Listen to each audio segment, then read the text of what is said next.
televisión.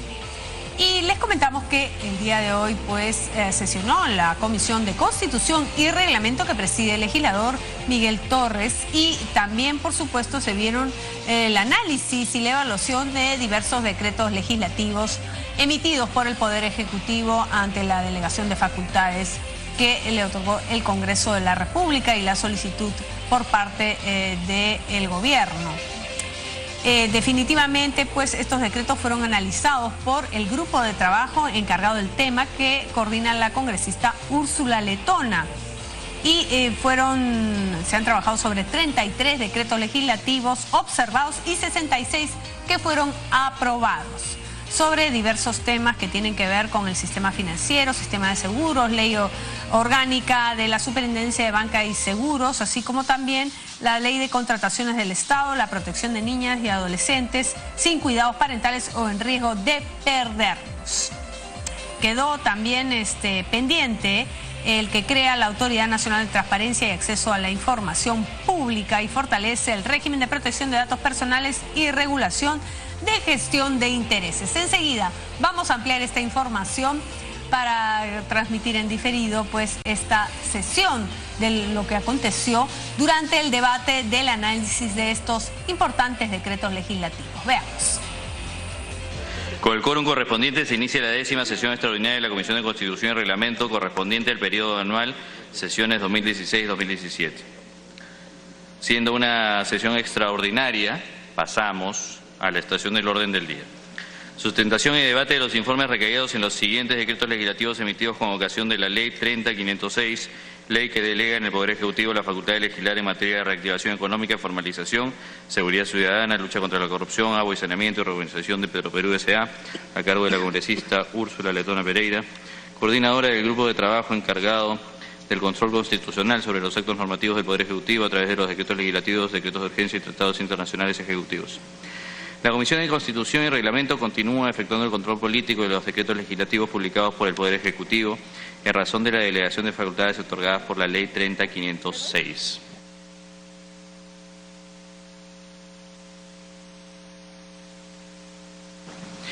Antes de iniciar con el análisis de los decretos legislativos que está en suspenso, le pido a la congresista Úrsula Letona que nos haga un breve informe, pues tengo entendido que ya el grupo de trabajo ha terminado su labor.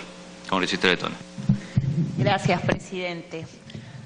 Efectivamente, presidente, el día martes tuvimos la última sesión del grupo de trabajo con el encargo que esta comisión nos otorgó. Hemos revisado los 112 decretos legislativos, el balance está publicado, hemos colgado un video que resume con un cuadro que resume el trabajo que hemos efectuado.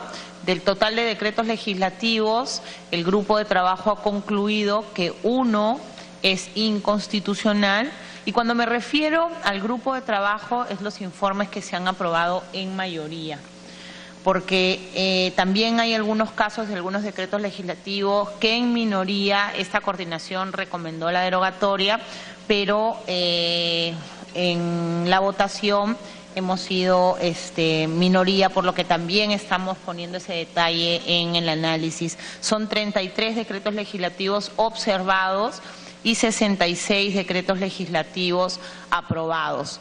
Nosotros en este grupo de trabajo hemos tenido una labor intensa, hemos recibido cerca de 600 documentos. La congresista Glavia ha sido una de las más generosas en las ayudas memorias. Entonces, hemos recibido de todos los grupos parlamentarios, agradecemos el interés que ha suscitado este tema. Las 600 ayudas memorias han sido revisadas, estudiadas, en muchos casos hemos podido contestar a cada uno de los congresistas o los grupos de interés. Yo veo hoy día a los representantes del Pacto Universal que estuvieron 2 veces en mi oficina y 1 vez en la comisión, les damos la bienvenida. Y hemos tenido también reuniones con gremios como la Policía Nacional, sindicatos, federaciones, gremios empresariales que han venido a manifestar a esta comisión, a este grupo de trabajo, sus intereses y sus preocupaciones respecto a los decretos legislativos que han sido emitidos. Yo no quería concluir este pequeño resumen sin agradecer al equipo técnico que nos ayudó en esta labor. Como dije, ha sido un trabajo intenso, sobre todo a nivel del equipo técnico, en la elaboración de los dictámenes, y también agradecer a los miembros, al congresista Vicente Ceballos de Peruanos por el Cambio y al congresista Javier Velázquez Quesquén del Partido Aprista Peruano por su predisposición, por la flexibilidad al momento de los horarios. Hemos sesionado fuera del horario que se estila por práctica parlamentaria en el Congreso, pero hemos tratado de concluir, creo yo, a cabalidad con el encargo que ustedes nos confirieron, presidente. Muchas gracias. Muchas gracias, congresista. No quiero dejar de felicitarlos, tanto a usted por dirigir el grupo de trabajo, así como al congresista Vicente Ceballos y al congresista Velázquez Quesquén por el esfuerzo realizado. Queda entonces ya en instancia de esta comisión terminar de ver cada uno de los decretos legislativos para poder pasar también a la agenda natural, que es la agenda de nuestra Comisión de Constitución. Vamos a continuar con la revisión en esta quinta sesión extraordinaria con el decreto legislativo 1313. Congresista Letona.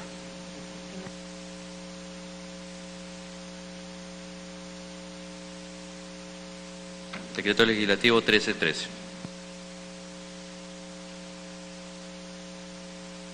Gracias, presidente. El decreto legislativo 1313 modifica la Ley General del Sistema Financiero y del Sistema de Seguros y orgánica de la Superintendencia de Bancos Seguros, a efectos de incorporar la potestad de la SUNAT de solicitar al juez el levantamiento del secreto bancario en cumplimiento de lo acordado en tratados internacionales o en las decisiones de la Comunidad Andina, o en el ejercicio de sus funciones de acuerdo a su ley orgánica. También incorpora disposiciones relativas a la información financiera suministrada a la SUNAT respecto de las operaciones realizadas por empresas del sistema financiero con sus clientes, teniendo en cuenta lo acordado en tratados internacionales o también en decisiones de la Comunidad Andina. El decreto legislativo ha sido revisado y este grupo de trabajo recomienda su aprobación. Muchas gracias, congresista Letona. ¿Alguna observación, alguna intervención de los congresistas presentes?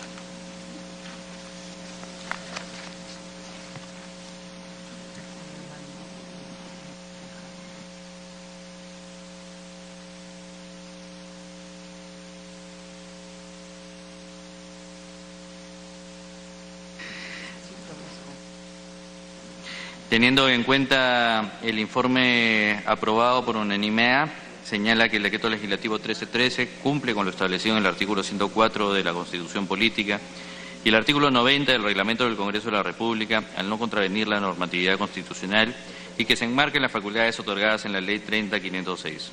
Esta comisión entonces hace suyo el informe recaído en la referida norma y pasa a votar su aprobación y del dictamen correspondiente. Vamos a hacer una votación nominal.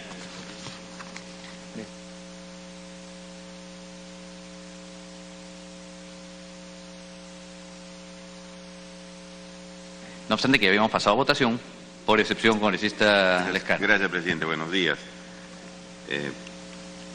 En este decreto legislativo, señor, se faculta a la SUNAT a requerir información directamente a las empresas del sistema financiero. Eso podría constituir que se requiere información, por ejemplo, sobre el secreto bancario, y para solicitar información sobre el secreto bancario se requiere la autorización de un juez. Entonces aquí este dispositivo sería claramente inconstitucional en el artículo 143-A. Aun cuando haya convenios internacionales, los convenios internacionales no podrían dejar sin efecto esa garantía constitucional. Entonces esa parte de este decreto legislativo, que me parece bastante peligroso, pueden decirse que es un asunto que tiene que ver con la transparencia, pero también comprende fundamentalmente una garantía constitucional. El artículo 55 de la Constitución dice: los tratados celebrados por el Estado en vigor forman parte del derecho nacional. Consecuentemente, esos tratados tienen que estar acorde con la Constitución del Estado. Ese párrafo, señor, tendría que dejarse sin efecto, porque está contra la Constitución del Estado. La SUNAT no podría pedir directamente información al sistema financiero, porque obviamente hay limitaciones, salvo que se esté especificando, salvo que se esté detallando cuál es esa información, que no sea una garantía como el secreto bancario, podría permitirse, pero si comprende el secreto bancario, en esta parte no se detalla absolutamente, no se distingue, este artículo sería inconstitucional, señor presidente. Muchas gracias, congresista Lescano. ¿Alguna otra intervención? Congresista Glave. Sí, presidente, de repente podríamos consultar, pero hasta donde entiendo la SUNAT ya tenía esa competencia. No es que el decreto legislativo se la haya dado. No sé si podríamos consultar al equipo legal de la comisión, pero entiendo que ya la norma anterior permitía que la SUNAT solicitara este tipo de información. No sé si podrían confirmarlo.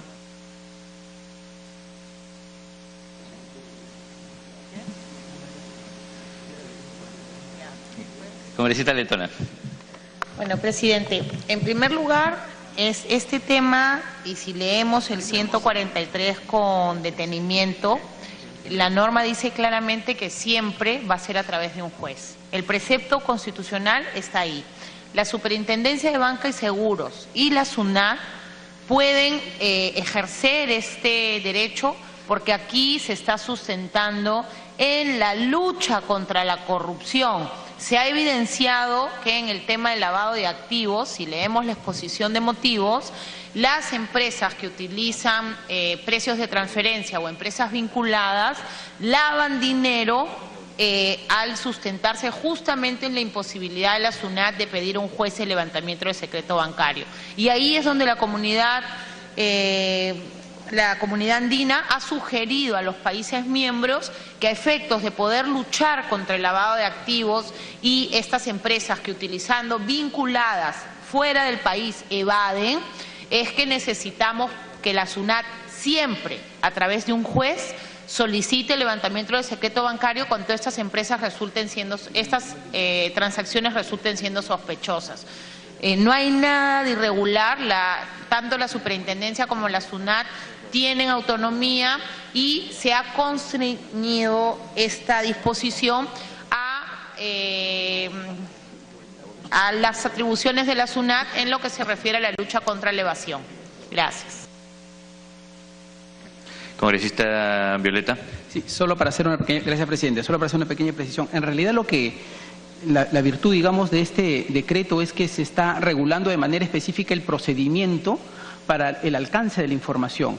Primero, tiene que ser necesariamente a través de un juez, como bajo el mandato constitucional. El juez es quien lo autoriza. Segundo, se tiene que disponer dentro de las 48 horas y la SUNAT tiene que entregar la información dentro de los 10 días siguientes. Es decir, básicamente lo que hay es una regulación de procedimiento para que no quede en un vacío legal que luego sea ganado por, digamos, el eventual evasor o quien esté afectando o quien quiera, digamos, contravenir las normas. O sea, básicamente el decreto legislativo lo que hace es una regulación que, como dice la congresista letona, considera al juez como la persona que tiene que finalmente autorizar el levantamiento del secreto bancario. Perdón. Gracias. Gracias, congresista Violeta.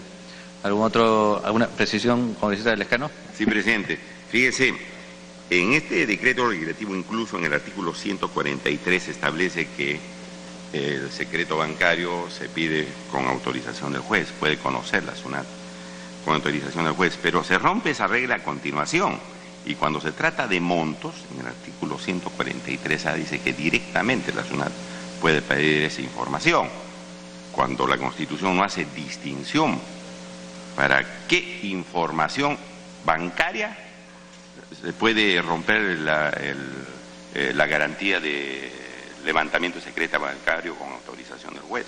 No se hace ningún tipo de distinción. Incluso es tan peligroso, presidente, que dice lo siguiente este artículo: la información mencionada, es decir, la que podría pedir directamente la SUNAT a las entidades financieras, será mencionada en un párrafo, dice lo siguiente: la información mencionada, es decir, la información sobre saldos, sobre montos acumulados de determinada persona o empresa, será detallada y establecida por decreto supremo, refrendado por el ministro de Economía y Finanzas. Van a expedir un decreto supremo para ver qué cosas le piden directamente a la SUNAT, o la SUNAT pide directamente, al sistema bancario, qué cosas le puede pedir directamente, qué información que tenga que ver con el secreto bancario. Entonces a mí me parece que se está haciendo una excepción donde la Constitución no la hace. En todo caso, en toda información bancaria tiene que haber una autorización del juez. No hay ninguna norma, ni que sea por convenio internacional, ni menos con un decreto supremo expedido por el gobierno para pedir esa información. No hacen ningún tipo de excepción, y aquí la está haciendo.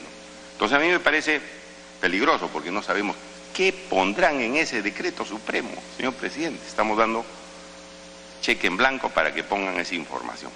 De manera tal que yo creo que ese 143 es claramente inconstitucional. Gracias, congresista Lescano. Congresista Marco Arana. Quiero preguntar, presidente, si se ha pedido opinión al Poder Judicial o a SUNAT sobre estos temas, si hay una opinión y si la pudieran hacer de conocimiento. Gracias. Gracias, congresista. Congresista Letona. Gracias, presidente. En primer lugar, antes de contestar la pregunta del congresista Arana, quisiera que juntos leyéramos el último párrafo del artículo 4 de este decreto legislativo. En ningún caso la información requerida detalla movimientos de cuentas de las operaciones pasivas de las empresas del sistema financiero con sus clientes, ni excede lo dispuesto en el presente artículo. De ser así, la información debe ser requerida por el juez a solicitud motivada de la SUNAT, de acuerdo con lo dispuesto en el inciso 1 del artículo 143 de la ley. Aquí se protege el núcleo duro del mandato constitucional contenido en la Constitución política. Entonces, lo que nosotros hemos evidenciado, y ya yendo a la pregunta del congresista Arana, en la presentación del informe OCDE sobre integridad, el fiscal de la Nación manifestó públicamente la necesidad de que se apruebe esta norma, en el sentido de que va a facilitar el cruce de información justamente en los delitos vinculados a precios de transferencia, que son el grueso de la evasión que registra nuestro país. Aquí no hay un rompimiento del mandato constitucional, lo que hay es una norma de procedimiento y se guarda la garantía constitucional de que sea siempre el pedido motivado y a través de un juez.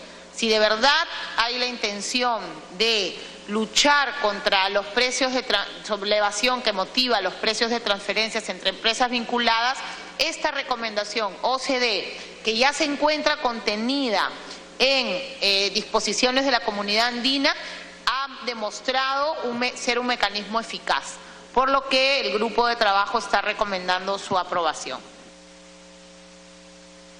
Muchas gracias, congresista. ¿Alguna otra participación de los congresistas presentes?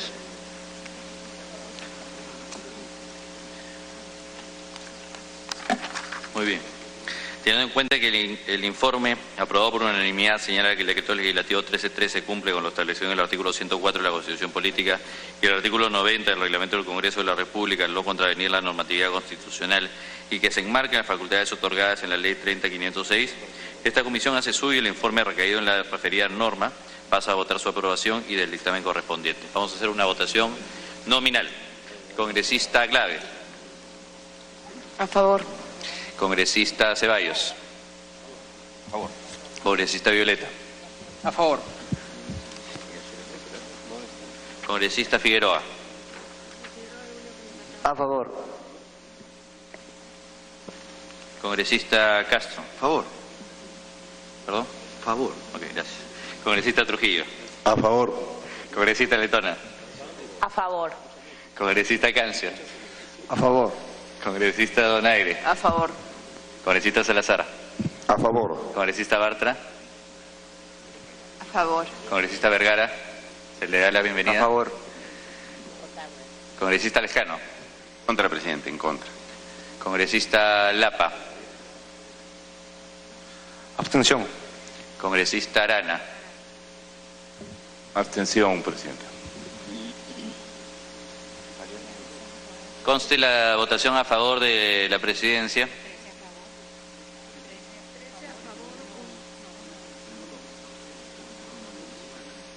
Ha sido aprobado por mayoría con 13 votos a favor, una en contra y 2 abstenciones. Se da la bienvenida también al congresista Mauricio Mulder.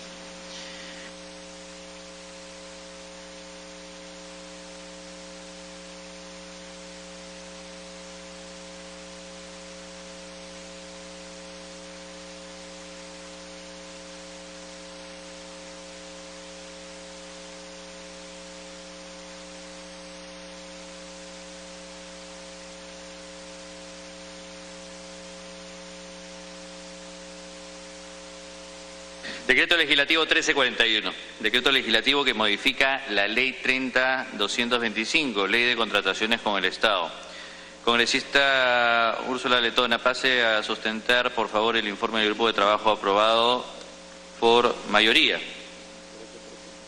1341, número punto 10 de la agenda. 1341. Gracias, presidente.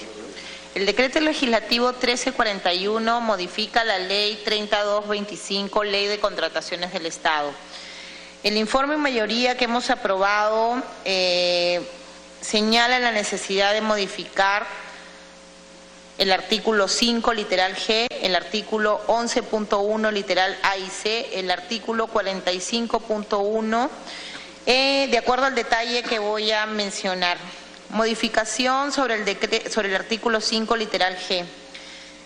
La contratación de seguros patrimoniales con proveedores no domiciliados, siempre que las entidades sustenten que la contratación resulta más ventajosa para la satisfacción de sus necesidades y se realice en concordancia con los compromisos internacionales vigentes. Para tal efecto, la entidad debe verificar que la empresa de seguros a contratar pertenece a un estado clasificado con grado de inversión que es supervisada por la autoridad competente de su país y que cuenta con la clasificación de riesgo mínima. Son los supuestos excluidos del ámbito de aplicación.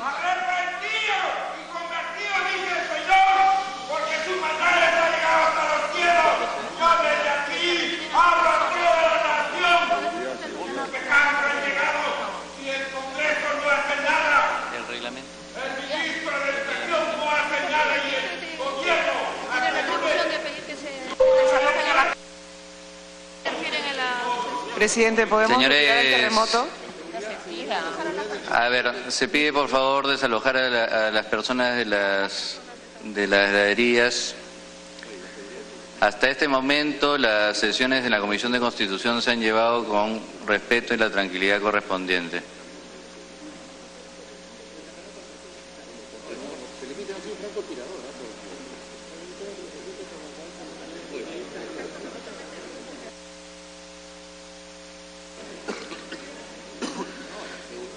Congresista Letona, para que retome el tema, por favor.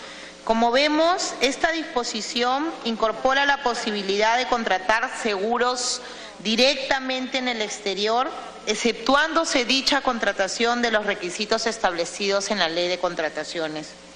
Con anterioridad a esta modificación, las contrataciones realizadas con proveedores de seguros no domiciliados solo tenían lugar en la medida que exista de por medio una declaratoria de desierto del proceso correspondiente, por lo que consideramos que tal disposición resulta contradictoria al precepto constitucional recogido en los artículos 2, numeral 2 y 63, que establece un trato que prohíbe o proscribe un trato desigual con proveedores nacionales y extranjeros a someterlos a distintas reglas de contratación con el Estado, por lo que recomendamos la derogación de esta modificación, debiendo volver al texto primigenio. Sobre el literal sobre el artículo 11.1 literal A y C. Perdón. Se refiere a los impedimentos para ser postor, contratista y o subcontratista en los siguientes términos. La norma anterior decía: cualquiera sea el régimen legal de contratación aplicable, están impedidos de ser participantes, postores y o contratistas, incluyendo las contrataciones a las que se refiere el literal A del artículo 5, en todo proceso de contratación hasta 12 meses después de haber dejado el cargo. El presidente de la República, los vicepresidentes, los congresistas, los ministros y viceministros de Estado, los vocales de la Corte Suprema de Justicia de la República, los titulares y los miembros de órganos colegiados de organismos constitucionalmente autónomos. Con la modificación se dispone, numeral 11.1, cualquiera sea el régimen legal de contratación aplicable, están impedidos de ser participantes, postores, contratistas, subcontratistas, incluso en las contrataciones a las que se refiere el literal A del artículo 5, las siguientes personas. A.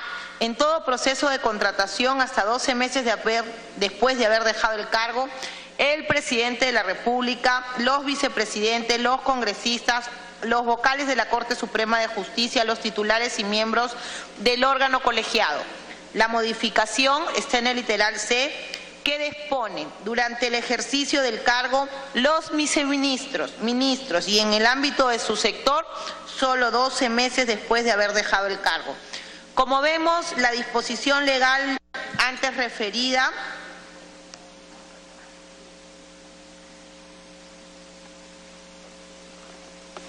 ha sido relajada respecto a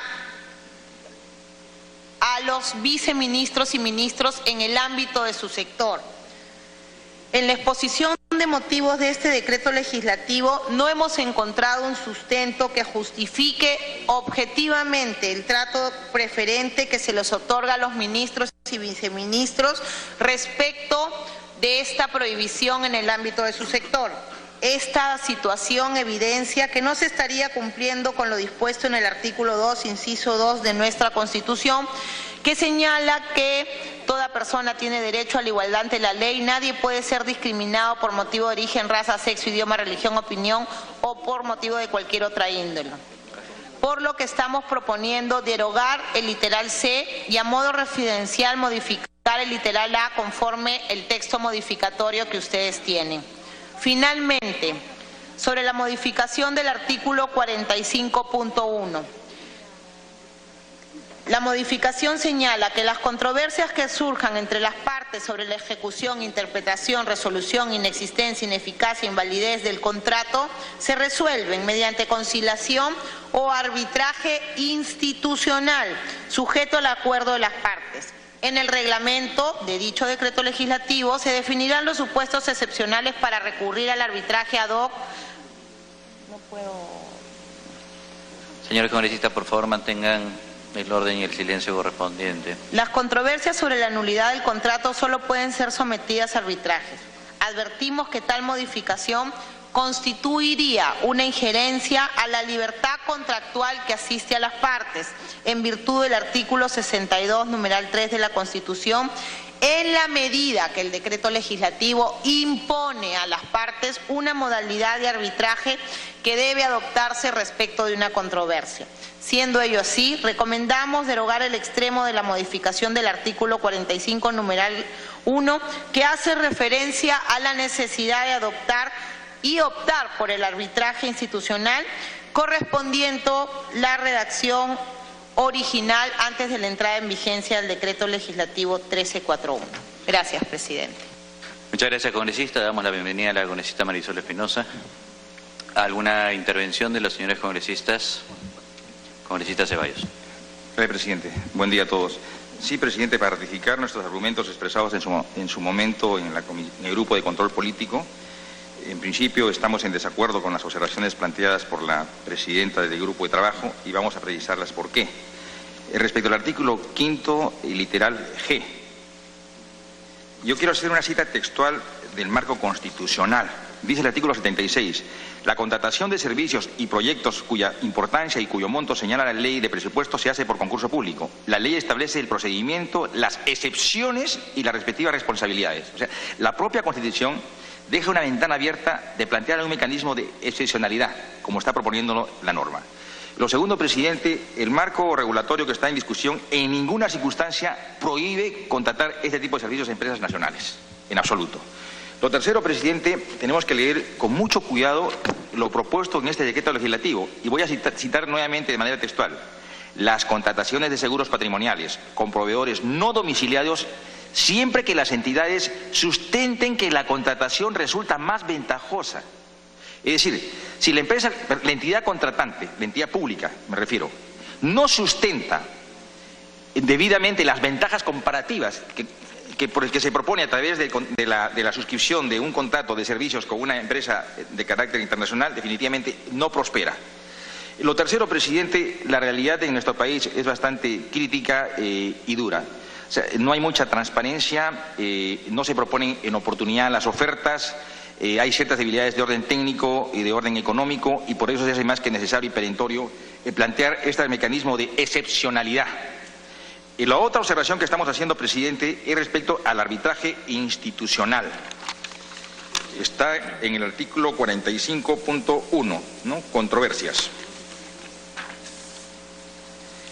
La norma establece, presidente, en el 1341 que las controversias que surjan entre las partes sobre la ejecución, interpretación, resolución, inexistencia, ineficacia o invalidez del contrato se resuelven mediante conciliación o arbitraje institucional. Y acá hay que ser bastante precisos y también claros, presidente. Todos creo que estamos asumiendo una concepción integral de una lucha frontal contra la corrupción. Y justamente el tema de los arbitrajes es el meollo del asunto. Yo presidí una comisión llamado Caso Orellana. Es más, y tengo una amarga experiencia, porque tuve que interrogar en Ancón 2 a un árbitro de mucho prestigio. Y él estuvo como árbitro ad hoc en el caso INEM Arequipa. Y fragaron documentación, tergiversaron el valor de la justicia, y finalmente todos los que tuvieran un nivel de incidencia en este proceso de arbitraje ad hoc están privados de su libertad. Esto no es un hecho aislado, es un hecho que se ha generalizado en el país. Y con muchas provincias pueden dar fe de ello, recurrimos, especialmente municipalidades y gobiernos regionales, al arbitraje ad hoc. Y es más, hay árbitros predeterminados para ello. Y qué mejor garantía que a través de la norma, de la ley de contrataciones, se proponga que cuando de por medio hay entidades públicas, sea un arbitraje institucional, que nos dé mayores garantías, que nos dé mayor transparencia, pero que fundamentalmente nos dé la oportunidad, en un contexto de equilibrio, de ponderación, haya una administración de justicia, no a favor del Estado, sino de manera ponderada, equilibrada y con razón. Lamentablemente, el arbitraje ad hoc hasta estos momentos en el país es concebido como parcializado, escasamente objetivo y obviamente con claras intenciones de favorecer a los contratistas, mas no al Estado. Y creo que las incidencias estadísticas nos dan la razón a su vez. En ese concepto, me parece, es un modesto punto de vista, que esta propuesta normativa de exigir que las controversias se resuelvan a través de un arbitraje institucional resulta lo más pertinente, lo más oportuno y lo más apegado con el objetivo claro de defender los intereses del Estado. Es todo, presidente. Muchas gracias, congresista Ceballos. Congresista Lescano. Presidente, a mí me parece escandaloso este decreto legislativo. Mire lo que dice en la 10ª disposición complementaria y final. Mediante acuerdo de su directorio, la Agencia de la Promoción de la Inversión Privada, Proinversión, que nos ha tenido muchas sorpresas, ¿no? En las carreteras, en los aeropuertos y todo lo más, haciendo o determinando montos que no corresponden, en perjuicio del país. Esta entidad de proinversión puede exceptuar, dice, puede exceptuar de la aplicación total o parcial de la presente ley a las contrataciones vinculadas a las fases de los proyectos a que se refieren el decreto legislativo 674, privatizaciones, y el decreto legislativo 1224, asociaciones público-privadas. Es decir, un grupo de iluminados, estando en proinversión, pueden dejar sin efecto este decreto ley para contratar. Entonces, ¿para qué pedimos este decreto legislativo? Es decir, el acuerdo de 3 individuos, 3 burócratas, dejan sin efecto la ley. Eso es pues romper, señor presidente, con el Estado de Derecho. La ley rige, es vigente a partir del día siguiente de su publicación. Ningún particular, ningún funcionario, por un acuerdo, un simple acuerdo, puede dejar sin efecto una norma de esta naturaleza tan importante que tiene que ver con las contrataciones de Estado, más si se tiene en cuenta la experiencia que hemos tenido, corruptelas en las contrataciones. Entonces, señor presidente, me parece escandaloso que diga que 3, 4, 5, no sé cuántos funcionarios en Proinversión deja sin efecto la ley. Punto 1. Consecuentemente, está en contra del artículo 109 de la Constitución. Un funcionario no puede dejar sin efecto la ley o exceptuarla para aplicación que ellos determinen. Ellos pueden determinar en qué casos aplican y en qué casos no aplican. No me parece, presidente, me parece un contrasentido al Estado de Derecho, una violación descarada al Estado de Derecho. Y en segundo lugar, presidente, que no tiene que ver estrictamente con la constitucionalidad, pero sí con la conveniencia de este dispositivo, es que en el artículo 34, cuando se habla de modificaciones al contrato, se autoriza adicionales hasta el 50%. Adicionales hasta el 50%, es decir, las obras se van a sobrevalorar, como hemos visto en muchos problemas, en muchas decisiones de construcción de infraestructura en el Perú. Es decir, están autorizando ahora por ley que se sobrevaloren las obras y se pueden aprobar adicionales hasta el 50%. Entonces estamos legalizando lo que se estuvo haciendo pues con la interoceánica y otras obras más. Eso no tiene que ver nada con la constitucionalidad, pero hay que dejar constancia. Pero esa 10ª disposición complementaria sí me parece escandalosa, señor, tendría que ser retirada de este decreto legislativo. Muchas gracias. Muchas gracias, congresista Lescano. De hecho, como todas las sesiones lo hemos efectuado, aprovecho de la oportunidad de la intervención que ha tenido para señalar de que la gran mayoría e incluso la presidencia no está de acuerdo con el contenido de la gran cantidad de los decretos legislativos. Sin embargo, en esta oportunidad lo único que nos corresponde es analizar la constitucionalidad y que se haya legislado dentro de los límites establecidos por la ley autoritativa. Congresista Letona. Gracias, presidente. Presidente, nosotros en el grupo de trabajo aprobamos por mayoría estas 3 observaciones a las cuales me referí. La primera, porque consideramos que flexibilizar el tema de las incompatibilidades de ministros y viceministros respecto a su sector es un hecho que no solamente tiene matices discriminatorios, sino que además el halo de percepción en general de lo que está pasando en nuestro país podría significar que estamos también a favor de que los requisitos para ser postor de la familia de quienes resulte siendo ministros o viceministros podría ser beneficioso. Entonces creemos que no es legalmente viable flexibilizar estos requisitos en desmedro de otros funcionarios públicos que tienen esa prohibición. Y yo quisiera recordar, y ese es un tema que está en la opinión pública, el tema del arbitraje institucional. En el caso de la empresa Odebrecht, que tanto ha golpeado a nuestro país y respecto del cual todavía supuestamente vamos a seguir viendo funcionarios corruptos, árbitros corruptos, tribunales corruptos, yo quisiera que tengamos en cuenta que más del 90% de los arbitrajes de los 500 y pico arbitrajes que se han tramitado de estas empresas corruptas, las empresas peruanas que han sido consorciadas, que también evidencian casos de corrupción, han sido arbitrajes institucionales, presidente. Arbitrajes institucionales en reconocidos centros arbitrales donde se han prestado para justamente lo que expuso el congresista Ceballos.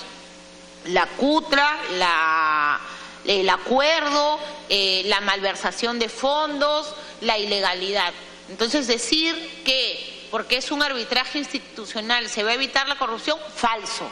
No se va a evitar la corrupción y sí están restringiendo la posibilidad, el derecho que tienen las partes de acceder, y es un derecho constitucional que debemos observar.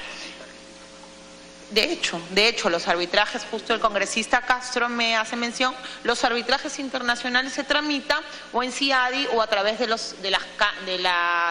los famosos arbitrajes institucionales. Entonces, no es una garantía de la lucha contra la corrupción el tema de que sea institucional o que sea un arbitraje ad hoc. Más del 90%, lo repito, más del 90% de los arbitrajes vinculados a Odebrecht han sido en arbitrajes institucionales, lo cual desbarata cualquier sustento en ese sentido. Y finalmente, respecto a la contratación de seguros, lo que vemos es la necesidad de ponderar un trato igualitario entre empresas extranjeras y empresas de seguros nacionales. No reglas distintas, no favoritismo hacia las empresas extranjeras y sobre todo resguardando los intereses del Estado. Gracias, presidente. Gracias, congresista Letona. ¿Alguna intervención adicional de señores congresistas? Congresista Arana. Una pregunta, presidente. ¿Está sugiriendo cambiar entonces o ampliar la gama de tipo de arbitrajes, los institucionales y los ad hoc? Y entonces la pregunta allí a la congresista Letona a través de su persona, señor presidente, es generar una instancia diversa de la ya existente que no hay ninguna garantía de que lo resuelva, sino que complejice más. Congresista Letona. Gracias, presidente. La legislación antes de la dación de esta norma preveía que, de acuerdo a la ley, una persona que tiene una controversia, una empresa, una persona natural o jurídica tiene una controversia, tiene dos vías: el arbitraje ad hoc o el arbitraje institucional. En este caso, este decreto legislativo lo que está diciéndole a esa persona natural o jurídica, un momentito, ya no puedes hacer arbitrajes ad hoc, todos tienen que ser institucionales.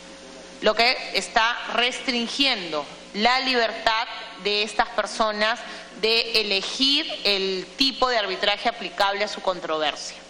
Y está generando pues una determinación del arbitraje institucional para definir controversias entre partes. Gracias, congresista Letona. ¿Alguna otra intervención? Congresista Cancio. Gracias, señor presidente.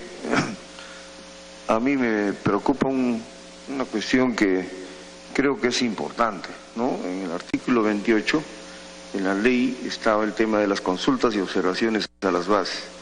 En el nuevo artículo lo han eliminado de tajo, ¿no? Entonces, este es un asunto en el cual precisamente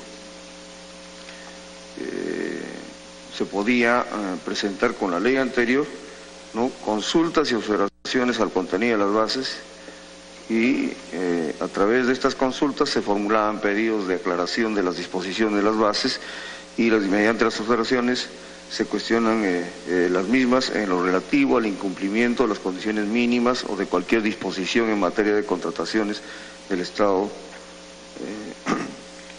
Entonces, no sé las razones por qué se elimina este aspecto, porque evidentemente quien quiera acceder a un concurso necesita tener una comunicación precisamente con quienes están llevando a cabo el proceso, ¿no?, de una manera que le aclaren algunas normas que están establecidas en las bases, ¿no?, y en todo caso poder hacer observaciones precisamente que de aquellos puntos en los cuales definitivamente pueda haber algún inconveniente, ¿no?, para el cumplimiento, o que tenga contradicción de repente con un aspecto normativo, ¿no?, que le impida precisamente poder cumplir con esa parte.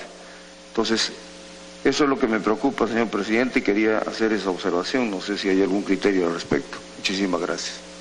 Muchas gracias, congresista Cancio. ¿Alguna otra intervención, congresista Lapa?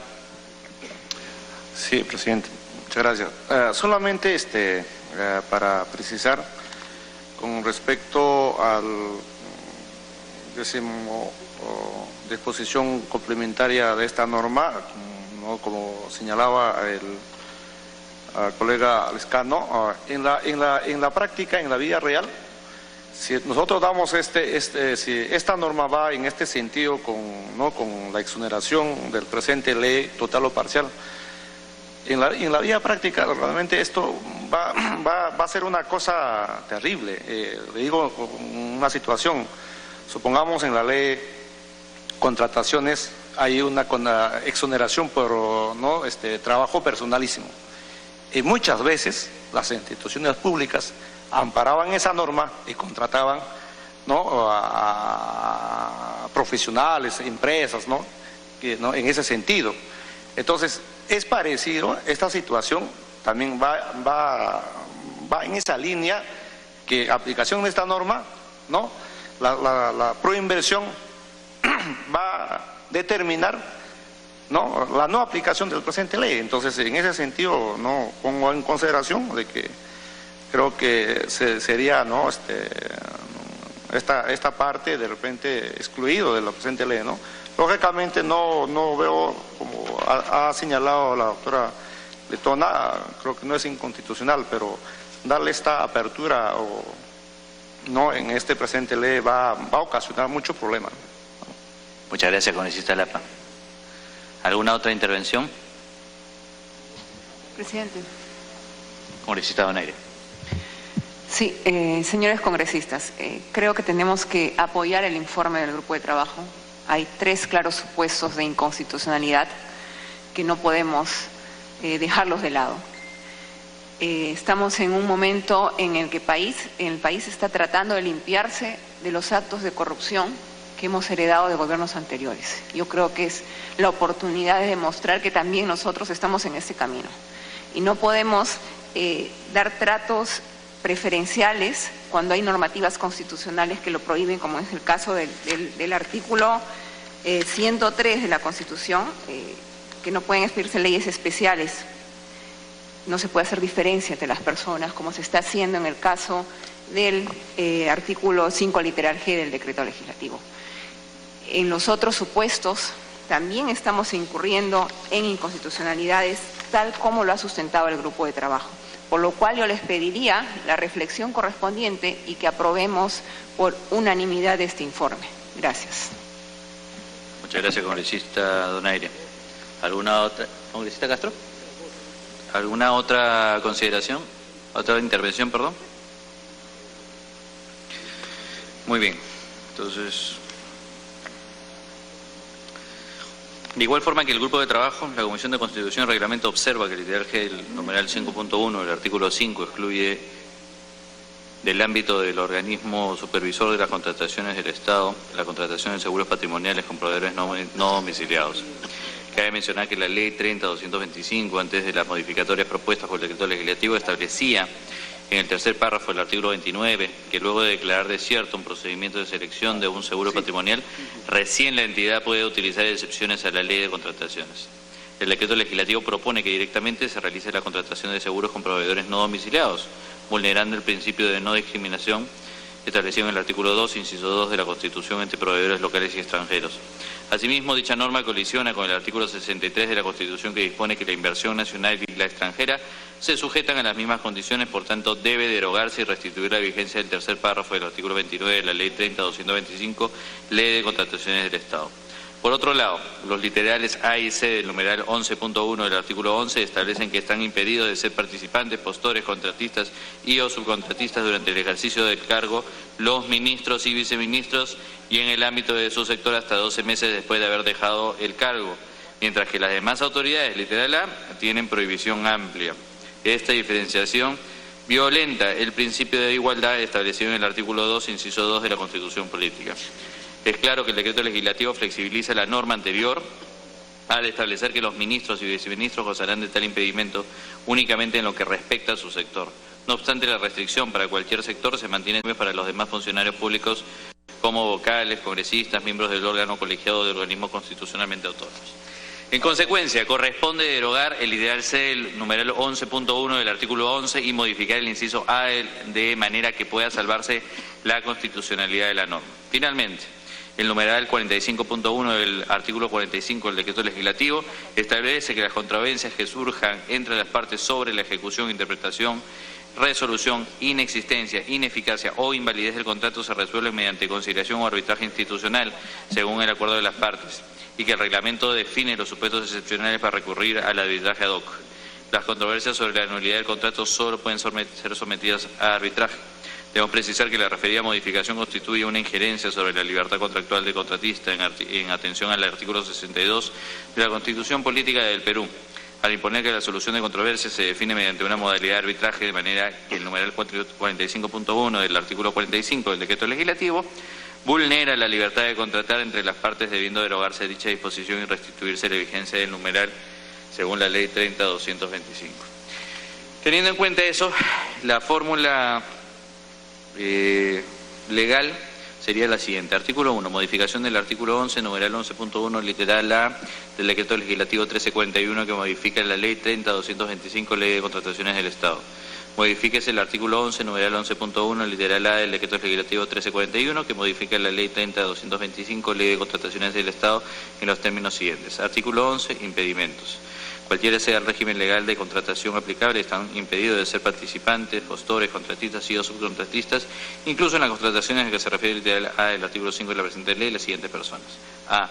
En todo proceso de contratación pública, hasta 12 meses después de haber dejado el cargo, el presidente y los vicepresidentes de la República, los congresistas de la República, los ministros y viceministros del Estado, los vocales de la Corte Suprema de Justicia, los titulares y los miembros del órgano colegiado de los organismos constitucionales autónomos. El artículo 2, que señala derogas el artículo 5, numeral 5.1, literal G, el artículo 11, numeral 11.1, literal C y artículo 45, numeral 45.1 del decreto legislativo 1341, que modifica la Ley 30.225, Ley de Contrataciones con el Estado. Artículo 3, restitución del artículo 45, numeral 45.1 y el tercer párrafo del artículo 29 de la Ley 30.225, Ley de Contrataciones del Estado. Restituyase la vigencia del artículo 45, numeral 45.1 y el tercer párrafo del artículo 29 de la Ley 30.225, Ley de Contrataciones del Estado. En tal sentido, la Comisión de Constitución y Reglamento hace suyo el informe presentado por el citado Grupo de Trabajo con la fórmula legal que hemos procedido a leer y en consecuencia procedemos a votar de manera nominal.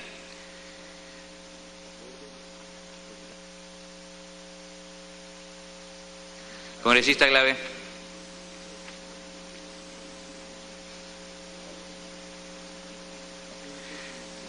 Abstención. Congresista Ceballos. Abstención, presidente. Congresista Violeta. Abstención. Congresista Figueroa. A favor. Congresista Castro. A favor. Congresista Trujillo. A favor. Congresista Letona. A favor, presidente. Congresista Cancio. Abstención. Congresista Donaire. A favor. Congresista Salazar. A favor. Congresista Bartra. A favor. Congresista Vergara. A favor. Congresista Lescano. Abstención, señor. Congresista Lapa. Abstención. Congresista... Se deja constancia de la votación a favor de la presidencia. Ha sido aprobado la modificación del decreto legislativo con 9 votos a favor y 6 abstenciones.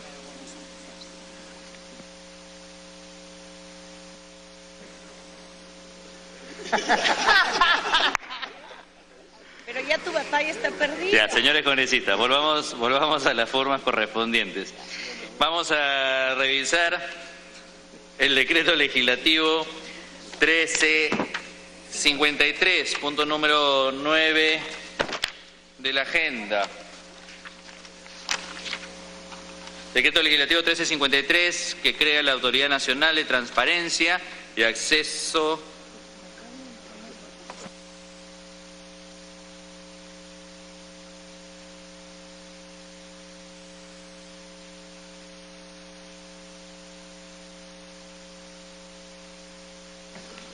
Vamos a ver otro decreto legislativo, parece que ha habido algún problema técnico.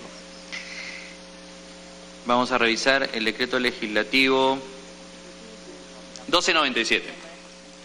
Punto 12 13, de la agenda. Punto número 13 de la agenda, decreto legislativo para la protección de niños, niñas y adolescentes sin cuidados parentales o en riesgo de perderlos. Damos la palabra a la... Punto número 13 de la agenda, decreto legislativo 1297, damos la palabra a la coordinadora del Grupo de Trabajo, congresista Úrsula Letona. Gracias, presidente. Decreto legislativo 1297 para la protección de niñas, niños y adolescentes sin cuidados parentales o en riesgo de perderlos. Se establecen definiciones, una serie de conceptos como familia de origen, familia extensa, competencias parentales, situación de riesgo, de desprotección familiar y las medidas de protección, entre otras. Se establecen las competencias de las entidades estatales como gobiernos locales, el Ministerio de la Mujer y Poblaciones Vulnerables, el de Justicia y Derechos Humanos, el Ministerio Público, el Poder Judicial y la Policía Nacional del Perú en el marco de la misma norma. Establece un procedimiento en casos de riesgo, estableciéndose reglas procedimentales que se deben seguir cuando un menor se encuentra en situación de riesgo, lo que eventualmente puede culminar inclusive en la pérdida de la tutela de los padres. Establece los supuestos de acogimiento a favor de los menores, los requisitos para ser calificado como familia acogedora, de los derechos de las familias. Y finalmente, en lo que se refiere a adopción, se establecen los principios, reglas, clases, competencias de las autoridades, entre otras, referidas a dicho proceso. El grupo de trabajo considera que este decreto legislativo ha sido emitido en el marco de la Ley de Facultades Delegadas y además no transgrede ningún precepto constitucional, en el entendido que se ha sustentado incluso que la lucha contra la seguridad ciudadana y la violencia extrema tiene orígenes en un significativo número de casos en niños, niñas y adolescentes que en su momento no tuvieron un cuidado parental adecuado cuando estuvieron en situaciones de riesgo o desprotección. Los mismos que pasaron luego a ser parte de la red criminal del país o el pandillaje. Gracias, presidente. Agradecemos el informe. Si algún congresista quiere hacer uso de la palabra.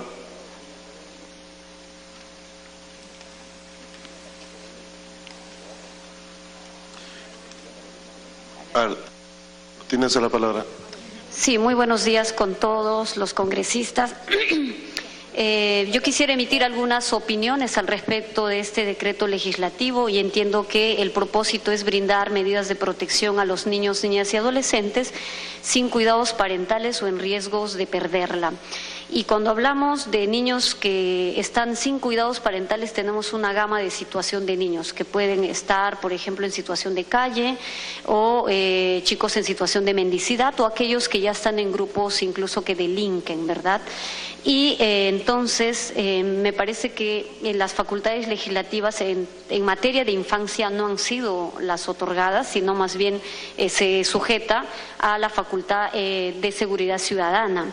Entonces, partiendo por ese encabezado, el principio no es para protegerlas, sino más bien suponiendo que los niños van a caer en delincuencia o de pronto sospechar que pueden ser delincuentes. Y a mí me parece una generalidad que estaría contraviniendo a la Convención Internacional de los Derechos de los Niños, porque los niños ya están reconocidos en términos de su interés superior, además tienen que ser sujetos de derechos y de tener garantía de ser protegidos.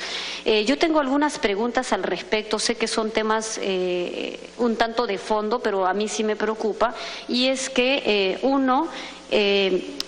INAVIF, sabemos cuál es la situación de las casas, en este caso de acogida, INAVIF, los sitios de carácter privado, y en donde hay un excedente.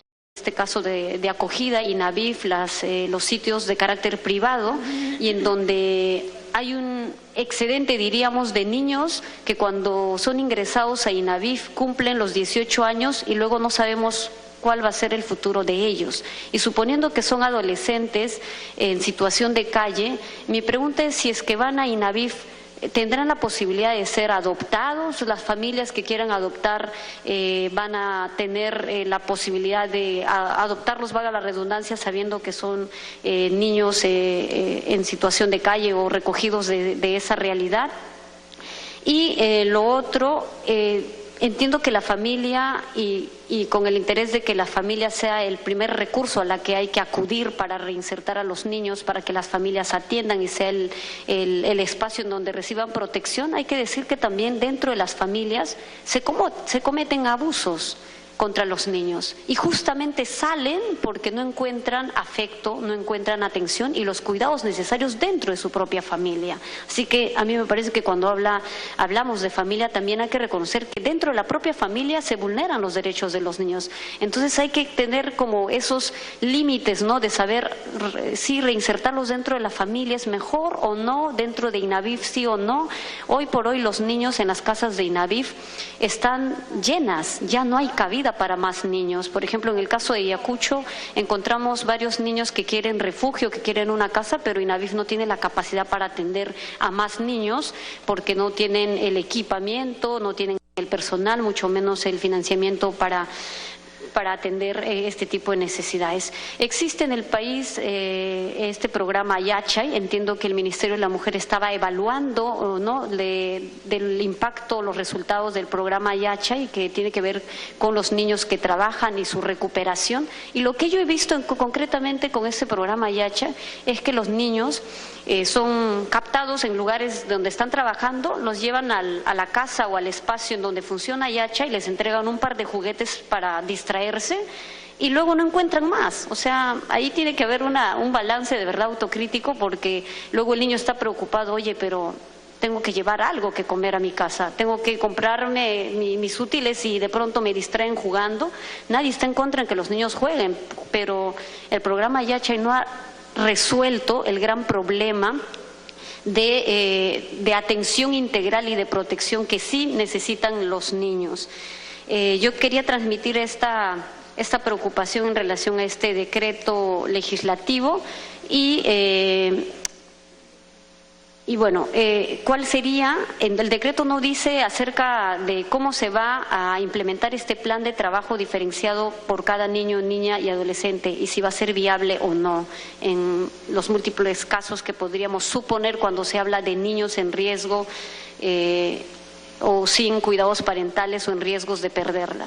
Gracias. Muchas gracias, congresista.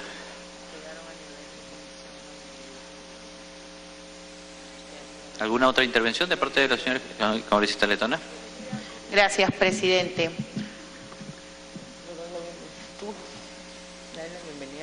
Damos la bienvenida al congresista Héctor Becerril. Gracias, presidente. Presidente, en primer término, reiterar el trabajo que ha realizado este subgrupo y el encargo que tenemos de acuerdo al mandato constitucional, es ver legalidad, o sea, es decir, si las facultades o lo que se ha legislado está dentro de la ley autoritativa, y segundo, ver si lo que se ha legislado contraviene o no la Constitución. Y compartimos muchas de las inquietudes que ha manifestado la congresista Tania Pariona, justamente cómo se va a implementar. Suponemos que lo van a hacer vía reglamento, porque es lo que corresponde. O sea, el rol diferenciador o los esquemas de diferenciación que va a emplear ya la autoridad especializada es parte del core business de lo que realizan. Yo quería referirme al antes. La congresista Pariona, a través suyo, presidente, manifestó que al parecer este decreto legislativo no estaba dentro del marco de la ley autoritativa porque tiene que ver con la protección de niños y adolescentes sin cuidados parentales o riesgo de perderlos. Lo que nosotros hemos hecho, y a eso me refería con las reuniones, tuvimos una reunión bastante extensa con UNICEF, en el sentido de las recomendaciones, la convención del niño, niña y adolescente, justamente las disposiciones que ellos recomendaban, y pedimos los informes técnicos de este decreto legislativo. Según estudios que han sido utilizados para este tema, Muchos de los niños que tienen este problema de carecer de cuidados parentales o en riesgo de perderlos vienen de hogares donde se ha producido la violencia. Es decir, por ejemplo, el padre ha matado a la madre a través de un feminicidio, o son hijos de narcotraficantes o pequeños microcomercializadores de droga que de un momento a otro ven destruido su hogar, pero que han vivido en un ámbito de violencia continua. Y es lo que señala el decreto legislativo, tanto en el informe de sustento como los que hemos podido recabar en esta reunión con UNICEF. Entonces, la vinculación que se hace es sí, dentro del marco de la lucha contra la seguridad ciudadana, solamente vamos a combatir aspectos de procedimiento, penas, perfeccionamiento del marco de la policía, etcétera, etcétera, o también vamos a ir solucionando temas de fondo como son los orígenes de la inseguridad ciudadana, y este es uno de los orígenes de casos de violencia en nuestra sociedad.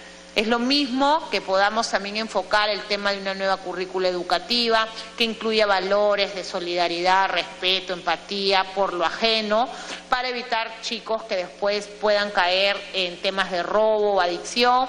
En este caso, este decreto legislativo, según su exposición de motivos y el informe nuevamente que hemos podido revisar, lo que hace es el link entre la lucha contra la seguridad ciudadana en el entendido que estos chicos podrían ser víctimas de captación de bandas, de delincuentes que, evidenciando esta falta de cuidados parentales o en riesgo de perderlos, los considera vulnerables. Entonces, lo que están haciendo es crear un régimen especial para estos niños, niñas y adolescentes, y en función de ellos se está legislando. Gracias, presidente. Muchas gracias, congresista. ¿Alguna otra intervención adicional? Si no hay ninguna otra intervención, entonces vamos a proceder a la votación, teniendo en cuenta que el informe concluye que el decreto legislativo 1297 ha cumplido con lo establecido en el artículo 104 de la Constitución Política y el artículo 90 del Reglamento del Congreso de la República, y se enmarca en la Ley 30.506. En ese sentido, la Comisión de Constitución y Reglamentos desuye el informe recaído en el decreto legislativo 1297 para pasar a votar su aprobación y del dictamen correspondiente. Vamos a hacer una votación nominal.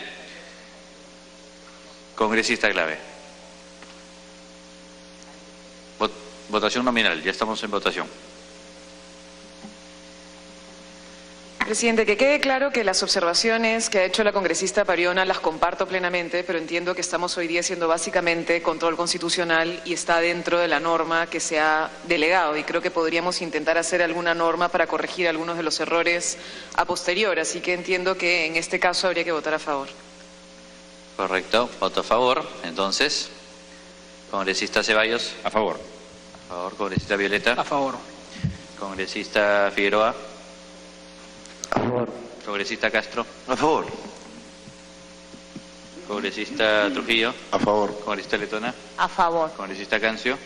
A favor. Congresista Donaire. A favor. Congresista Salazar.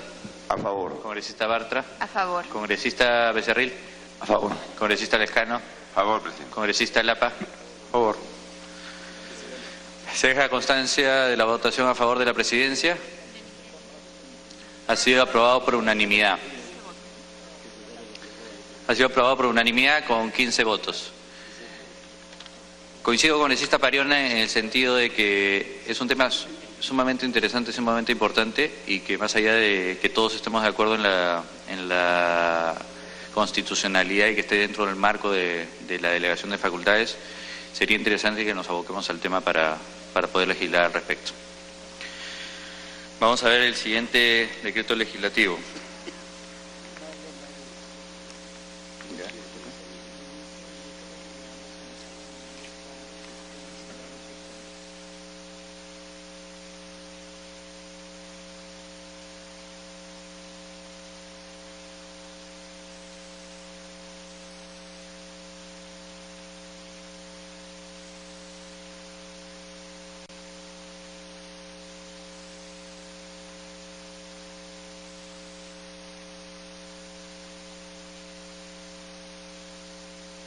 Ahora sí. Decreto legislativo 1350. Decreto que crea la Autoridad Nacional de Transparencia y Acceso a la Información Pública, fortalece el régimen de la protección de datos personales y la regulación de la gestión de intereses. Punto número 9. Estimados congresistas, con relación al decreto legislativo 1353, pasamos a escuchar el sustento del informe aprobado por unanimidad en el grupo de trabajo. Congresista Letona. Gracias, presidente. Efectivamente, el decreto legislativo 1353 crea la Autoridad Nacional de Transparencia y Acceso a la Información Pública, fortalece el régimen de protección de datos de personas y la regulación de la gestión de intereses. Crea la Autoridad Nacional de Transparencia y Acceso a la Información, establece el Tribunal de Transparencia y Acceso a la Información Pública como órgano resolutivo del Ministerio de Justicia y Derechos Humanos, y establece que los funcionarios o servidores públicos sancionados por el cumplimiento de las normas de transparencia y acceso a la información podrán interponer recursos de apelación, siendo este tribunal el encargado de su resolución. Aquí, presidente, y como en anteriores oportunidades, el decreto legislativo estableció un régimen de tipificación de infracciones bastante lapso. Y lo que hemos sugerido y lo hemos aprobado por unanimidad es que se establezcan los parámetros establecidos en el numeral 8 del artículo 108 de la Constitución con el texto que ya ha sido consensuado en esta comisión, por lo que estamos proponiendo su modificación en ese sentido. Gracias.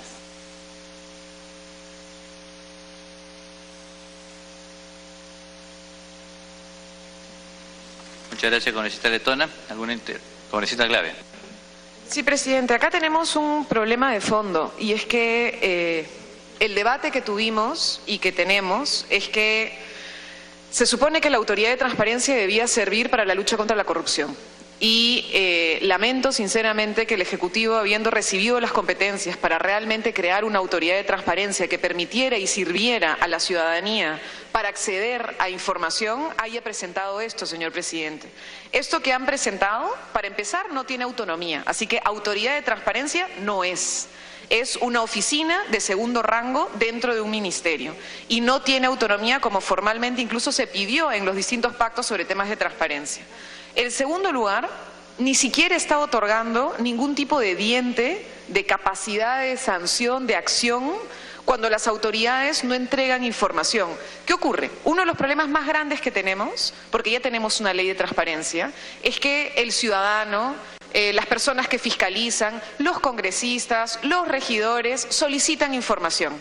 Y esta información, muchas veces, por ejemplo, sobre las famosas APPs y 80 cosas, se dicen son secretas, señor presidente, cuando en realidad no debieran serlo, por un montón de procesos, porque en teoría solamente cuando es seguridad nacional no se puede entregar la información. Y entonces se amparan en un conjunto de razones falsas para decir que no pueden otorgar la información. ¿Qué cosa es lo que está señalando esta resolución? Que si una autoridad dice que no la puede entregar porque es secreto, se acabó. Y no está mandando ni mandatando luego a la entidad pública que debió otorgar la información a que le entregue. Con lo cual, en realidad, no estamos, señor presidente, cumpliendo con lo que se tendría que otorgar. Y este decreto legislativo, en teoría, en la competencia que se le otorgó, era para cumplir el hueco que se suponía se tenía sobre los problemas que tenemos de transparencia y la necesidad de una autoridad de transparencia en el país, ¿no? Entonces, la verdad, me apena muchísimo, pero creo que este decreto legislativo no está cumpliendo con lo que se prometió que se suponía debía ser. Gracias, congresista Clave. Congresista Fronda. Gracias, saludos a los congresistas y a usted, señor presidente, por el trabajo que se viene realizando y por decisiones que en este contexto, desde mi punto de vista, son estratégicas para el país. Si bien es cierto, coincido que hay temas de formas que no se contravienen con la aprobación de este decreto legislativo, hay temas de fondo que no se pueden dejar pasar y que podrá resolverse con otra norma, pero que sí es necesario expresar, por lo menos desde la bancada del Frente Amplio, cómo estos procesos de lucha contra la corrupción a veces no son tan coherentes. Por un lado, el gobierno da mensajes públicos de luchar contra la corrupción, pero por otro lado se viene dando un grave retroceso en materia de transparencia y acceso a la información pública. Esta denominada autoridad nacional, que desde nuestra perspectiva debería tener un carácter de autónoma, es carente de atribuciones mínimas para una entidad de esta naturaleza.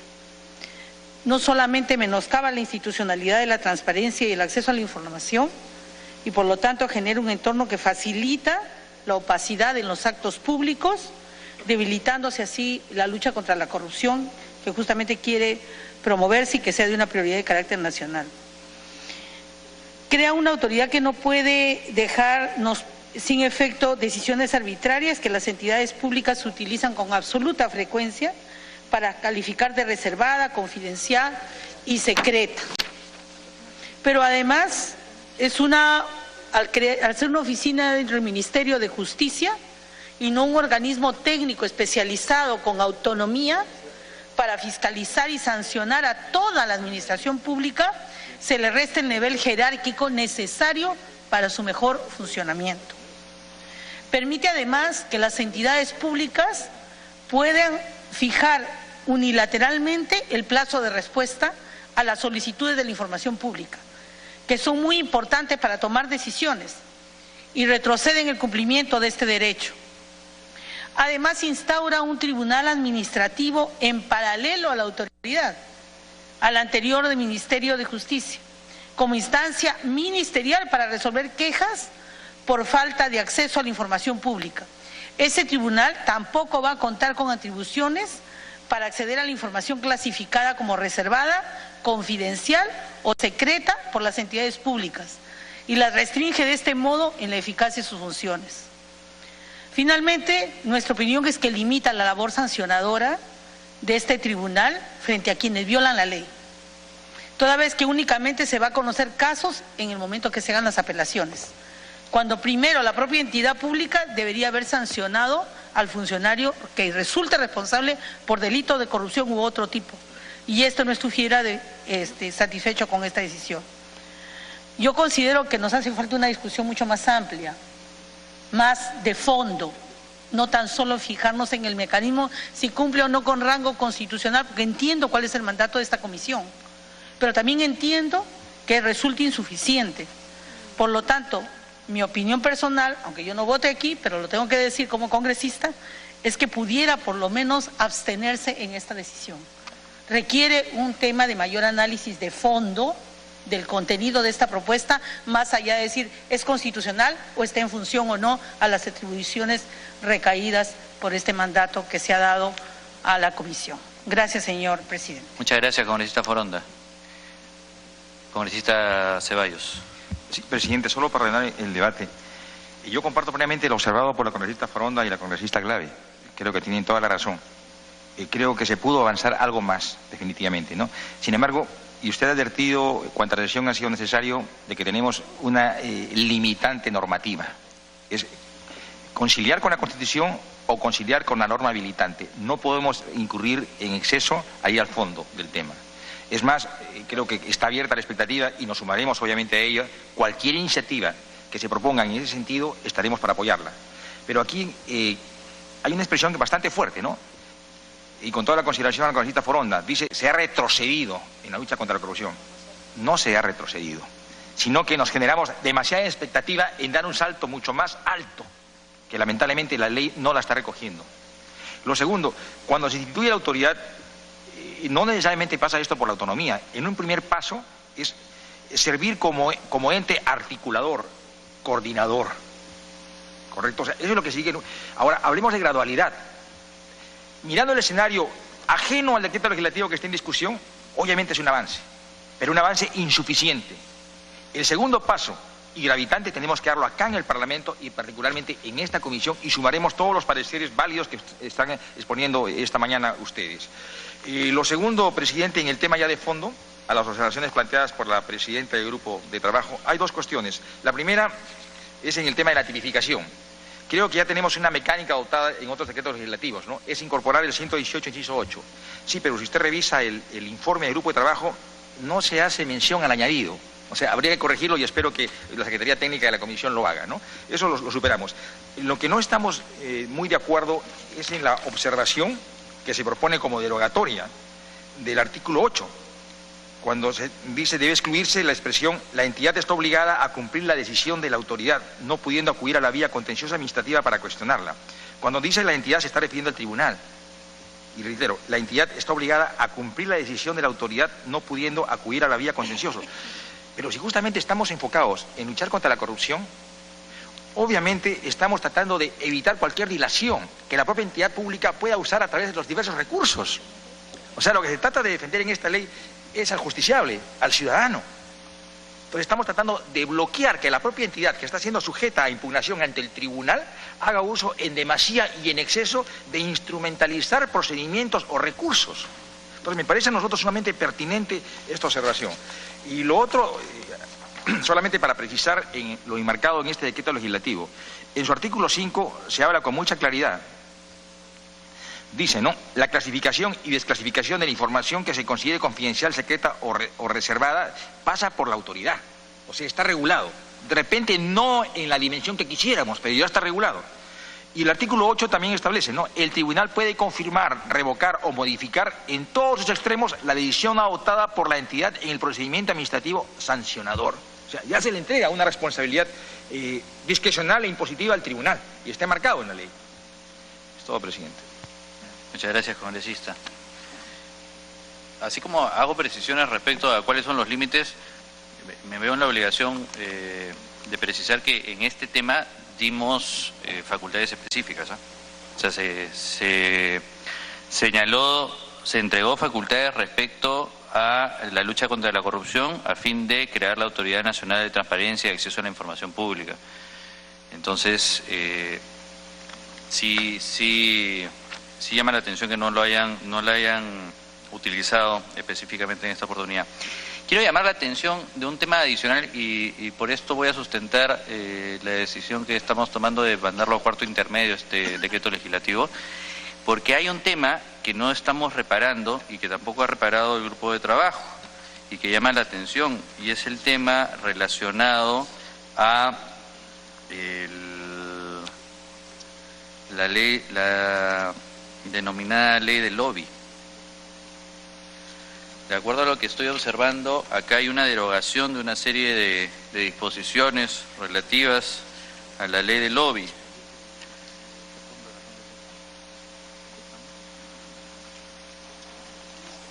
De gestión de intereses, ¿no?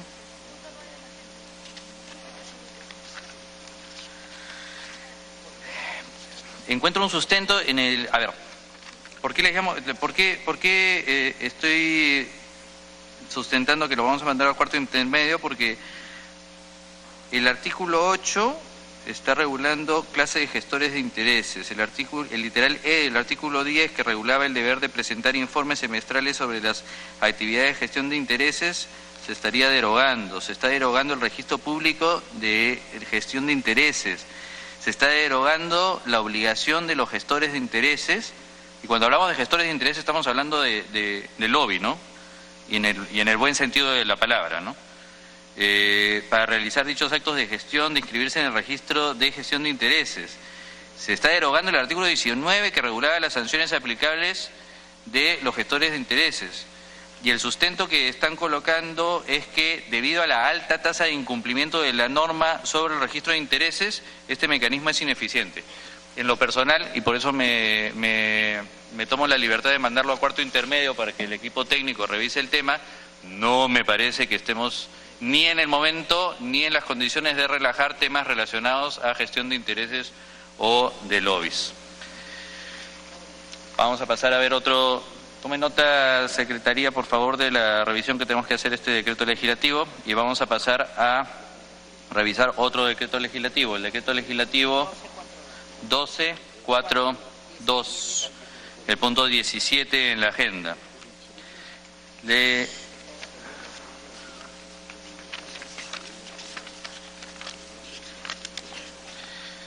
Decreto legislativo 1242, que modifica el decreto legislativo 1149, ley de la carrera y situación del personal de la Policía Nacional del Perú. La congresista letona va a sustentar el informe aprobado por mayoría. Gracias, presidente.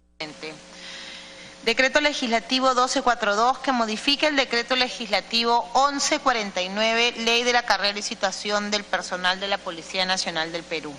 El Decreto Legislativo modifica los artículos 28, 36, 42, 43, 51, numeral 3, 52, 53, 86, 87 y 96 del Decreto Legislativo 1149, Ley de Carrera y Situación del Personal de la Policía Nacional del Perú, los cuales están referidos a las acciones de desplazamiento y formalización de cargos, evaluación de desempeño de personal, así como aspectos relativos a los elementos determinantes de los ascensos. Este grupo de trabajo aprobó en mayoría observar el artículo 1 en el extremo que modifique el artículo 87 de acuerdo a lo siguiente. Renovación de cuadros de manera excepcional. Numeral 2.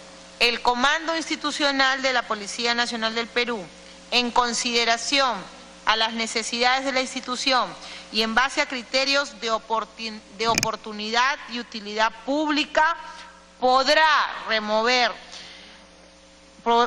promover la renovación de cuadros de manera excepcional en cualquier momento indistintamente y una vez al año respecto de cada grado.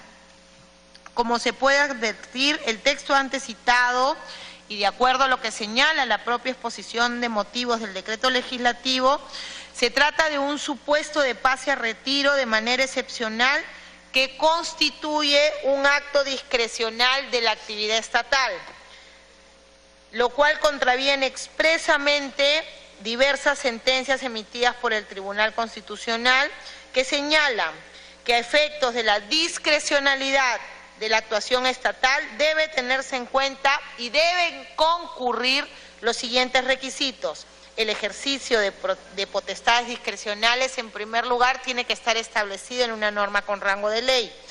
Debe tratarse de una decisión motivada. C. La motivación debe recaer en criterios de razonabilidad y proporcionalidad. D. Deben evaluarse los fines legítimos que la decisión pretende alcanzar o sentir. Por ello, este grupo de trabajo considera en mayoría que la justificación no está referida a la aplicación de la excepción del artículo 87, sino que recae sobre la decisión tomada por el órgano competente sobre la base de criterios discrecionales aplicados en cada caso concreto, con la finalidad de que dicha decisión se ajuste a los puntos antes citados, que como bien señala la exposición de motivos, han sido acogidos por el Tribunal Constitucional. En ese sentido, y a efectos de adecuar las modificaciones introducidas en el Decreto Legislativo 1149 a los preceptos constitucionales que he citado, recomendamos la derogación de la modificación incorporada sobre el artículo 87, correspondiendo retomar a la redacción anterior para que cualquier pase al retiro en nuestra Policía Nacional cumpla con criterios de proporcionalidad, cumpla con parámetros constitucionales, esté debidamente motivado en aras de proteger y perfeccionar la carrera policial. Gracias, presidente. Se da la bienvenida a la congresista Milagros Takayama y al retorno de la congresista Marisol Espinosa. La palabra, congresista Espinosa. Muchas gracias, presidente. Presidente, efectivamente el decreto legislativo 1242, como ya lo ha sustentado la congresista letona, no solamente no es objetivo, sino que vulnera un tema fundamental en lo que significa la evolución de la carrera policial.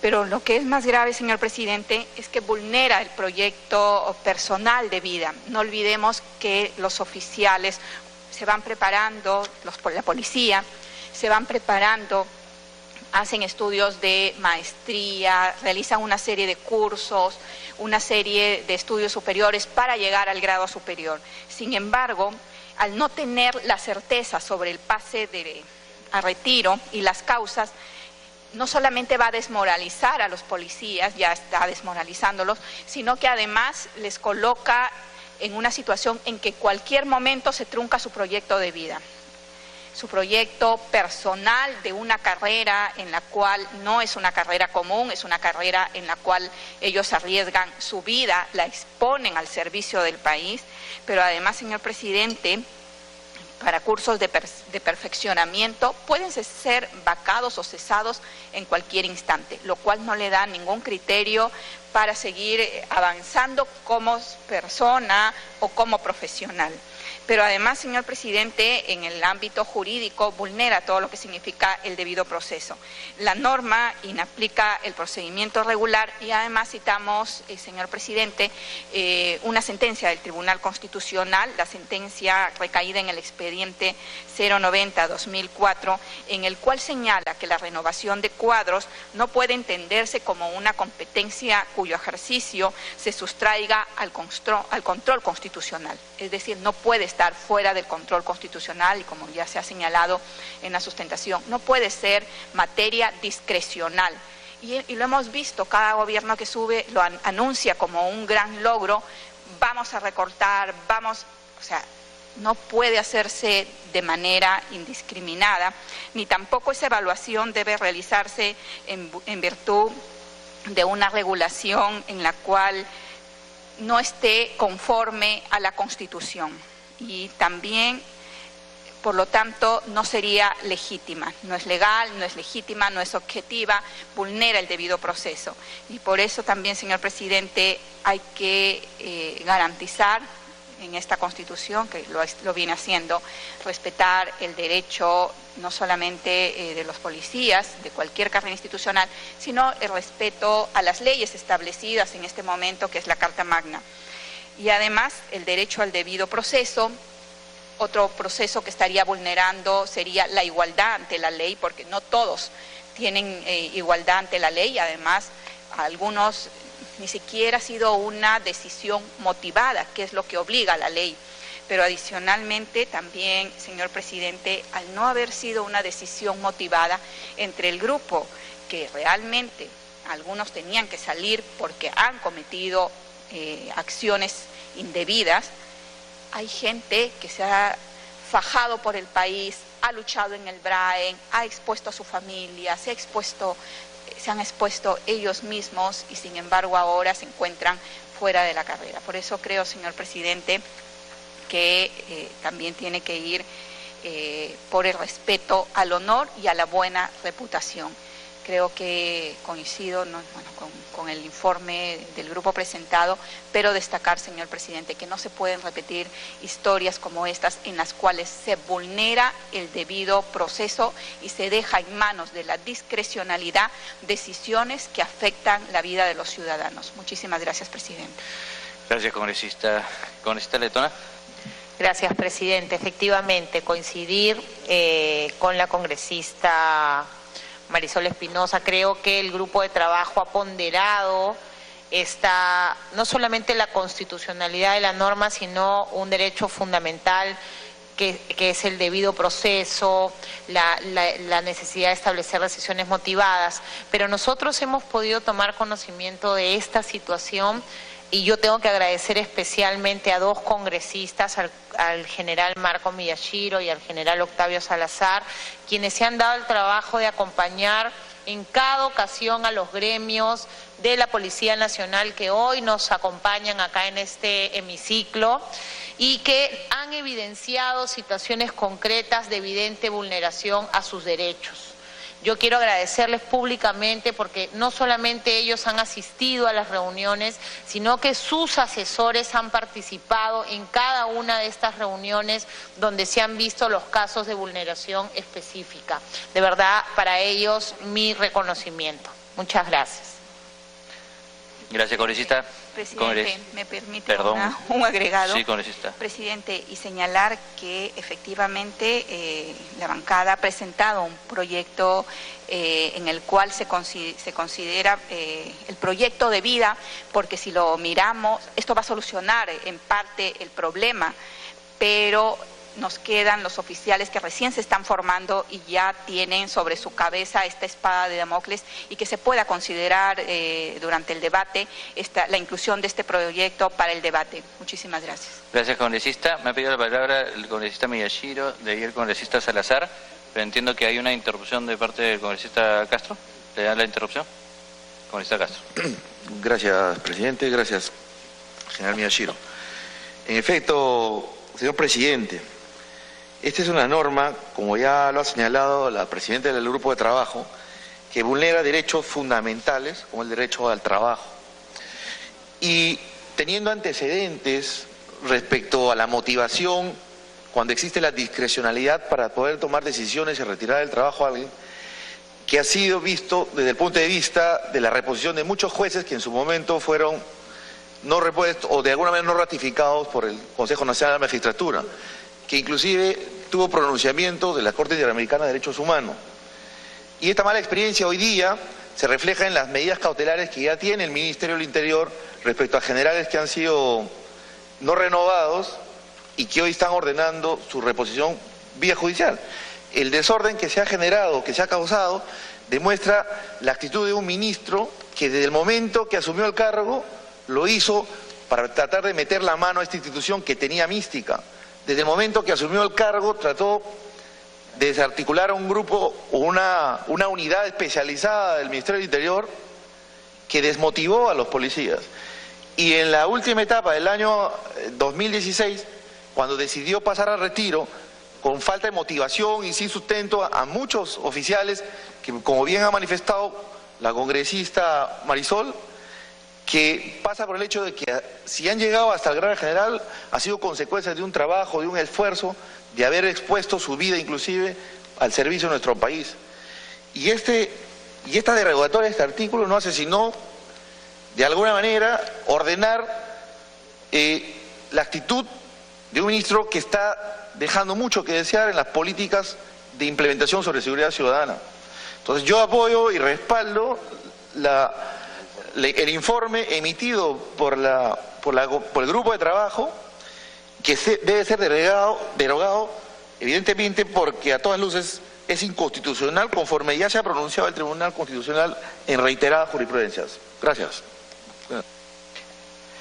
Para que inicie su intervención, congresista Miyashiro. Gracias, señor presidente, y a través suyo un saludo a todos los señores congresistas y damas de esta comisión. Concuerdo plenamente en todos sus extremos con lo expresado por nuestra señora congresista Marisol Espinosa y Miguel Castro.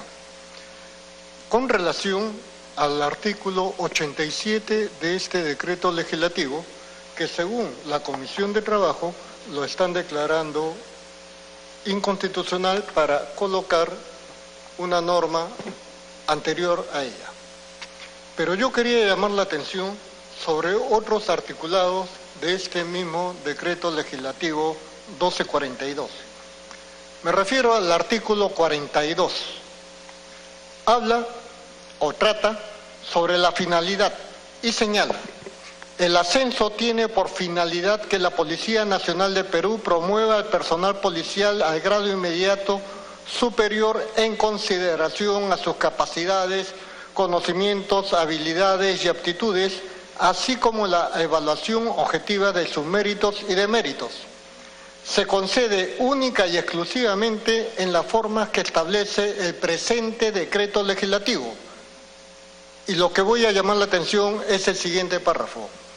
Son nulos los ascensos, grados o méritos otorgados al personal policial por autoridad distinta a las consideradas en la presente ley. Con esta redacción se atenta contra las facultades y atribuciones del Poder Judicial. La existencia del Poder Judicial tiene, entre otras razones, dentro del denominado sistema de control social, la de impartir justicia, restaurar el derecho violado con las formas previstas en la Constitución y las leyes. Con el agregado que se ha hecho en la parte final, se pretende legislar más allá de la propia Constitución, quitándole valor a las resoluciones judiciales. El agregado colisiona con las facultades y atribuciones del Poder Judicial que se encuentran previstas en la Constitución de la República. Por ejemplo, el artículo 142 solo menciona que no son revisables en sede judicial las resoluciones del Jurado Nacional de Elecciones en materia electoral, ni del Consejo Nacional de la Magistratura, en materia de evaluación y ratificación de jueces. Por lo tanto, se plantea esta situación. En el artículo 43, cuando habla o menciona o legisla sobre la clase de ascensos, mencionan en una primera modalidad por selección y dice: el presidente de la República otorga ascensos a oficiales generales a propuesta del director general por intermedio del Ministerio del Interior, previo informe de la Corporación de Oficiales Generales, observando las etapas y procedimientos de evaluación de méritos y deméritos. Y quiero llamar la atención sobre este último párrafo, que es la que estoy cuestionando, o quiero observarla. Ascienden a grado de teniente general los generales de armas, y al grado de general los coroneles de armas y los coroneles de servicios. Y esto es lo que cuestiono. Menciona explícitamente abogados y médicos. Estos últimos conforme al reglamento del presente decreto legislativo. La norma anterior, la 1149, y las históricamente anteriores, señalaba en este aspecto que al grado de general los coroneles de armas y los oficiales de servicio ascienden conforme al reglamento de la norma. Es decir, la ley no establece el límite de abogados y médicos, como lo hace la actual norma que estamos revisando. Debería de anotarse, normar, como la ley, normas anteriores, que dice el ascenso del personal de servicio, coronel y generales, lo establece el reglamento.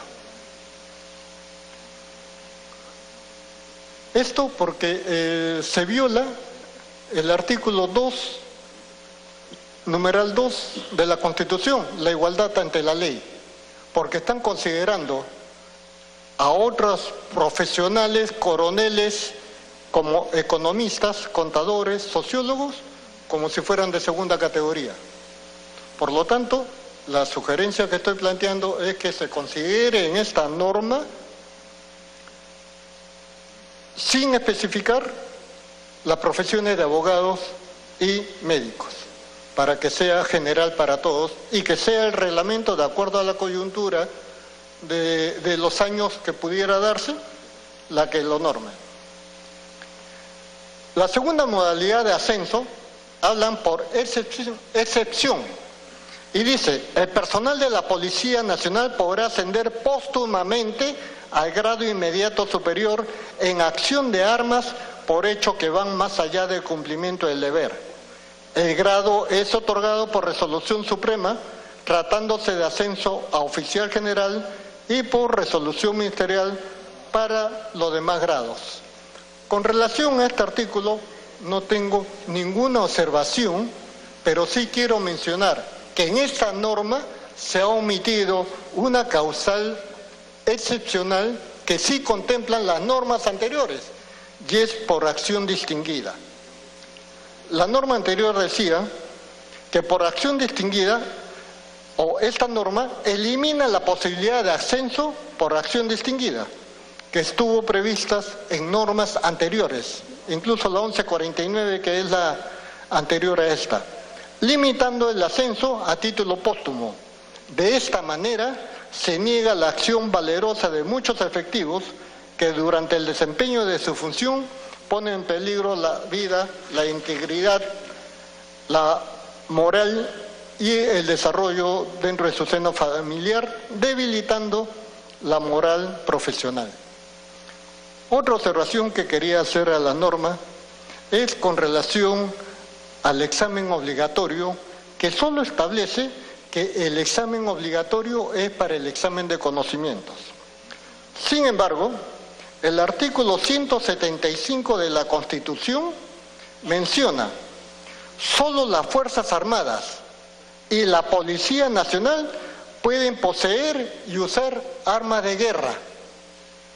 Si la Policía Nacional es una de las instituciones que puede utilizar armas de guerra, ¿cómo, señor, se va a eliminar el examen de tiro policial? El uso de las armas dentro de la Policía Nacional tienen un amparo legal constitucional. Por lo tanto, a lo largo de toda la carrera de un policía, tiene que hacerse efectivo para que no pierda la habilidad, porque esa es una habilidad que se va adquiriendo. Y al anularse el examen de ascensos, el tiro policial, y solo considerar el conocimiento, cuando en realidad lo que la población exige es que el policía esté en la calle, y para estar en la calle tiene que enfrentarse a la criminalidad, y para eso el Estado le dota de armamento. Sin embargo, se le quita el examen físico también y el examen de tiro policial. Con relación al artículo 87, ya hablaron otros señores congresistas, la dama, con la que estoy plenamente de acuerdo también. Muchas gracias. Muchas gracias, congresista Miyashiro. Congresista Salazar. Muchas gracias, señor presidente. Indudablemente, el Congreso, de acuerdo a su rol constitucional de verificar, ser cauteloso de la Constitución, obviamente ha tenido que abolir esta disposición que se había dado. Y que a todas luces, y esto lo habíamos conversado aquí, era inconstitucional. Pero ya está hecho el daño, pues. Ya se hizo daño. Y el daño está hecho. ¿Cuántos hogares obviamente se han llenado de lágrimas porque sus esposos, porque el hijo pasó al retiro y de esta manera? Entonces, esto jamás debe volver a pasar. Sobre lágrimas y dolor no podemos edificar absolutamente nada. Ya el daño está hecho. Y aquí para adelante es otra cosa. Pero ojalá que no se ocurra en los próximos años venideros volver a hacer normas de esta naturaleza. Así no es el tema. Las cosas no van por ese lugar. Hay que hacer reformas adentro y reformas que sean congruentes. No reformas que a la prepo saquemos a la gente y no les expliquemos por qué lo sacamos. ¿Dónde estamos? ¿En una republiqueta? No, estamos en un país que tiene constitución, que tiene leyes. Y las leyes son para que todas las tengamos que respetar. Porque caso contrario, estaríamos siendo arbitrarios. Estaríamos siendo arbitrarios y eso es lo peor que puede suceder en un país. Los ascensos que se han dado, se eliminaron las condiciones sobre las cuales tenían que postular los oficiales de las diferentes jerarquías. Es decir, los exámenes empiezan el 1 de enero, con la directiva y una serie de pasos, y con esos exámenes se tienen que tomar con esa directiva. Pero a última hora se cambia otra directiva, con otra manera de mirar y apreciar las cosas, y quienes habían perfilado para poder ascender, pues ahora no pudieron ascender porque se cambiaron las reglas de juego faltando algunos días para los exámenes. Entonces, yo pregunto, ¿sobre eso podemos edificar una organización que lo que requiere es que se cumplan los parámetros que ya estén establecidos y que a última hora no los podemos cambiar porque a las finales ¿qué cosa genera? Incertidumbre, desasosiego al interior de la organización, no hay tranquilidad y esto le hace daño al país, le hace daño, presidente. Yo creo que el Congreso está a la altura de lo que tiene que hacer su rol, es decir, ver si es inconstitucional o no, pero se han cometido una serie de atropellos y que indudablemente esto no es bueno para el país. Y creo y considero que deberíamos nosotros elevar una norma de rango constitucional con relación a las invitaciones al retiro para que ningún otro gobierno que venga agorero y que quiera saber, oye, saquemos de esta forma, no respetando los derechos ciudadanos. Hay que respetarlos. El policía es un ciudadano, es un ser humano y la Constitución tiene que avalar para para que las instituciones y quienes conforman la organización, es decir, los seres humanos, conozcan perfectamente las normas y que tengan que todos sujetarse a estas normas y no venir a sacar situaciones de último momento que generan un efecto no deseado. ¿Cuál es el efecto no deseado? El efecto no deseado es lo que estamos viendo hoy en día en las calles. Hay un descontrol total de las cosas. ¿Y por qué? Porque estamos imprimiendo cambios y esos cambios tienen un proceso de maduración.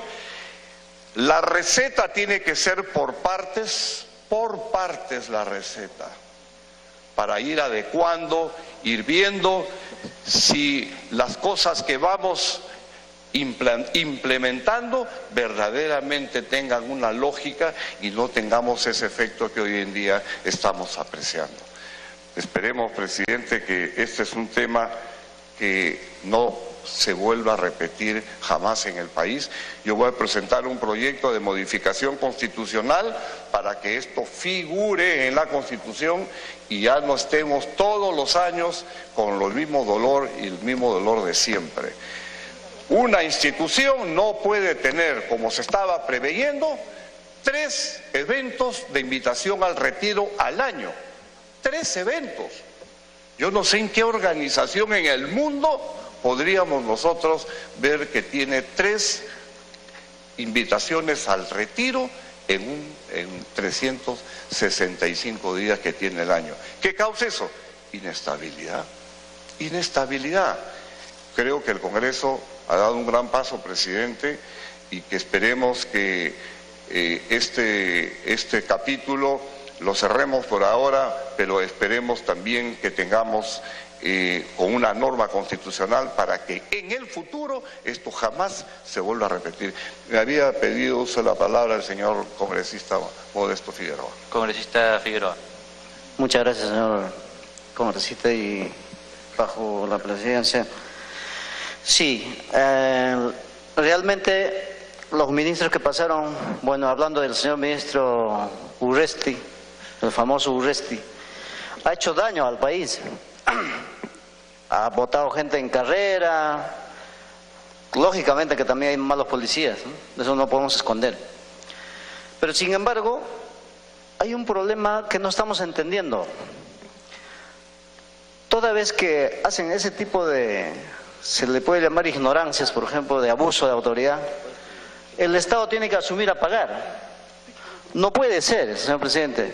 El que debe pagar es el individuo que hace ese daño al país. ¿Por qué tiene que asumir el pago el país? ¿Por qué? ¿Por qué la plata de los peruanos tenemos que gastar en eso? Que asuma la persona que hace daño a esa gente. Imagínense cuánto le hemos degradado a la policía. Hoy en día, por ejemplo, la famosa Pampa que tanto se habla por la desgracia que hemos tenido del gobernante anterior, que ha dejado un caos total en Madre de Dios, y encima nos ha difamado hacia el mundo entero, que somos lo peor, ¿no? Entonces, ese señor tanto daño ha hecho, sin embargo, ahorita hay ¿qué le digo? Hay una desesperación de la gente que todos los días hay un muerto. No hay seguridad ciudadana, no existe la policía, no hay. O sea, el Perú está abandonado en todos sitios del país.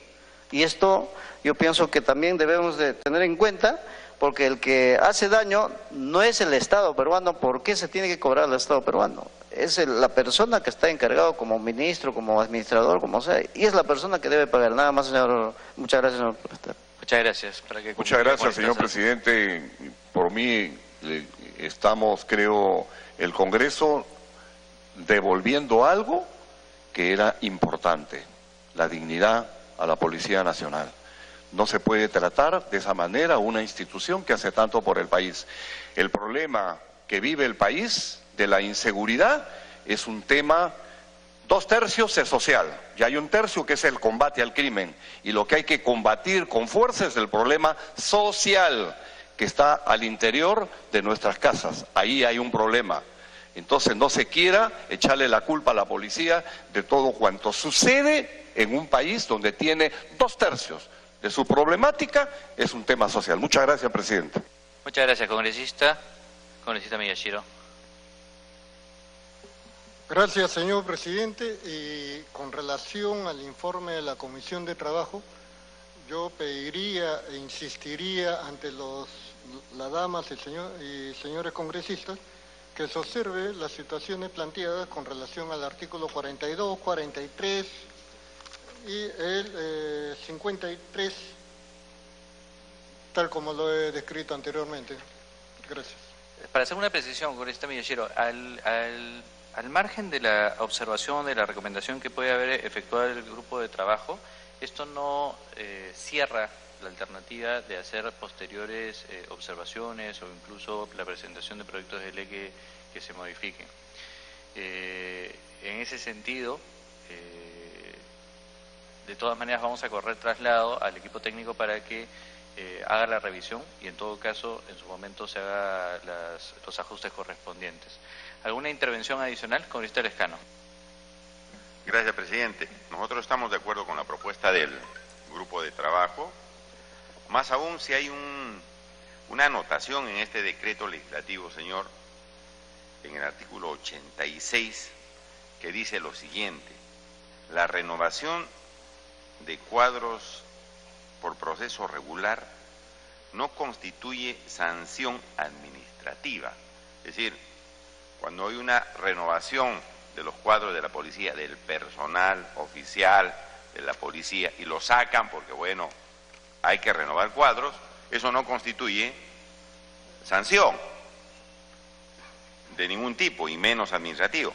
Pero en el artículo 87, que es una renovación de cuadros de manera excepcional, no dice lo propio, a pesar que dice que solamente por utilidad pública o por cualquier causa excepcional se puede hacer una renovación de cuadros.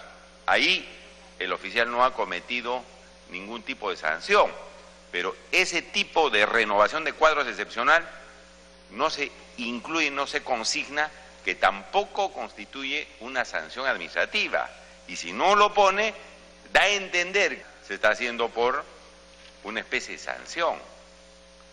Entonces, a mí me parece que ahí es una situación absolutamente irregular, que afecta a oficiales, obviamente, que están en carrera y ellos tienen todo el derecho de llegar, pues, a la jerarquía, a la mayor jerarquía en la Policía Nacional. Yo estoy de acuerdo, por lo tanto, señor presidente, porque es un asunto irregular, porque queda a criterio solamente del comando en qué momento hacen renovación de cuadros, ¿no? Por